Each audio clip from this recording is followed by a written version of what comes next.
My name's Charlie Winston, and I'm originally from Suffolk, but I live most of my life in London, and some years in Paris. There's a lesson and I'm willing to learn it. If there's a blessing, then I'm willing to earn. Well, yeah, I grew up in my parents were singers before I was born.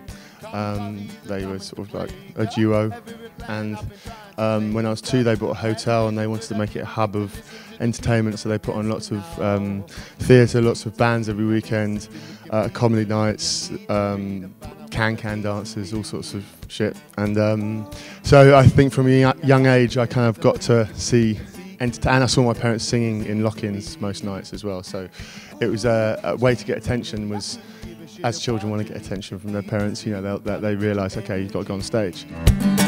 Oh, speak to me, I could be capable of secrecy, but locking. I think the thing that sparked the fire for me, it was when I met Peter Gabriel. I was playing bass in my brother's band and we recorded his first album in Real World Studios.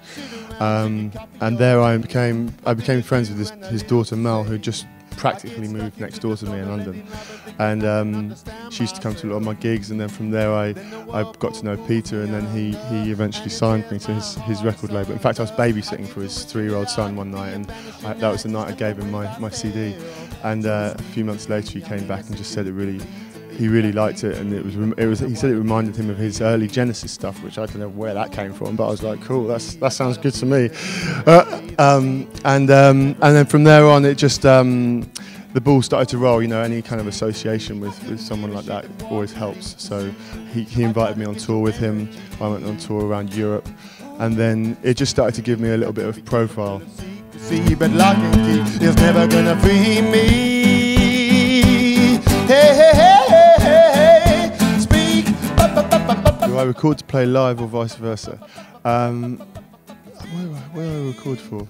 I suppose I record so that I can listen to it back without having to do any work. But no, I love both. I mean, because I grew up with live performances very much sort of in my face as a kid. It was a very natural inclination. But I do love recording as well. I think it's just about having a balance. You know, I get real urges to need to go into the studio and have that kind of solitary, kind of soul-searching time. But at the same, after too long, then I need to get out and just kind of be an idiot in front of people. I gotta get your energy. Well, my songwriting process is it varies really. Sometimes it starts with words. In my notebook, I'll just sort of have a little look around. Like today, I sang "Speak to Me," and that was really just me just writing words, really. And then I had a bass line in my head. It was more of an approach from like as if I was approaching a hip hop track, really. And the same with "Rockin' in the Suburbs," which I also sang today. But then there's other songs where it would be more traditional singer-songwriter. I'll have the chords and this chord sequence, and then the melody will come, and then I'll fit the words into it. Yeah. So, or like I sang "Where Can I Buy Happiness" today, and that just came from that line. I heard a story of someone at the Edinburgh Fringe, a friend of mine.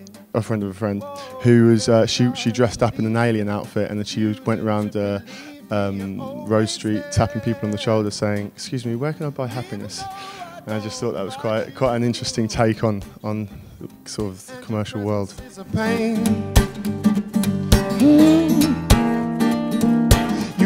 If I wasn't making music, I think I'd have to do something which expressed myself. I mean, I have to express myself, and that's the most important thing.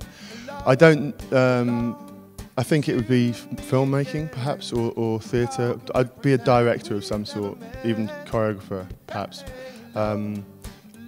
To be honest, it doesn't really matter in which form or which medium I'm in, but it has to be something artistic or creative, because I just need to kind of get it out. I wouldn't be able to do a job 9 to 5, that kind of thing. It wouldn't work for me. Whoa, 'cause every time I climbed inside your mind, I saw the mirror on the wall. But it's no use supposed.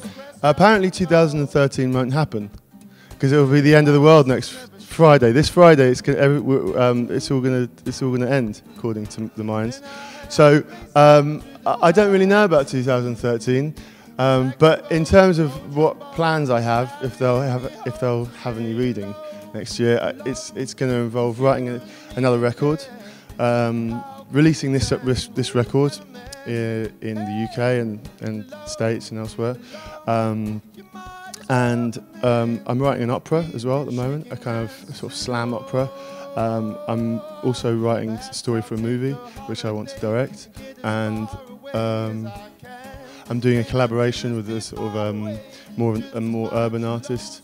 I'm basically just kind of like just doing that. I'm also starting a fashion line as well, which is getting help from various companies and stuff, which is cool. So I'm just putting my fingers in lots of pots, and I feel a bit like Pooh Bear with sticky fingers. You might as well come in. We've been making beds for too long now. Whoa, whoa, whoa, we've been shaking hands for so long now. Yeah, yeah, we've been making hands for so long, making friends for so long, shaking beds for too long.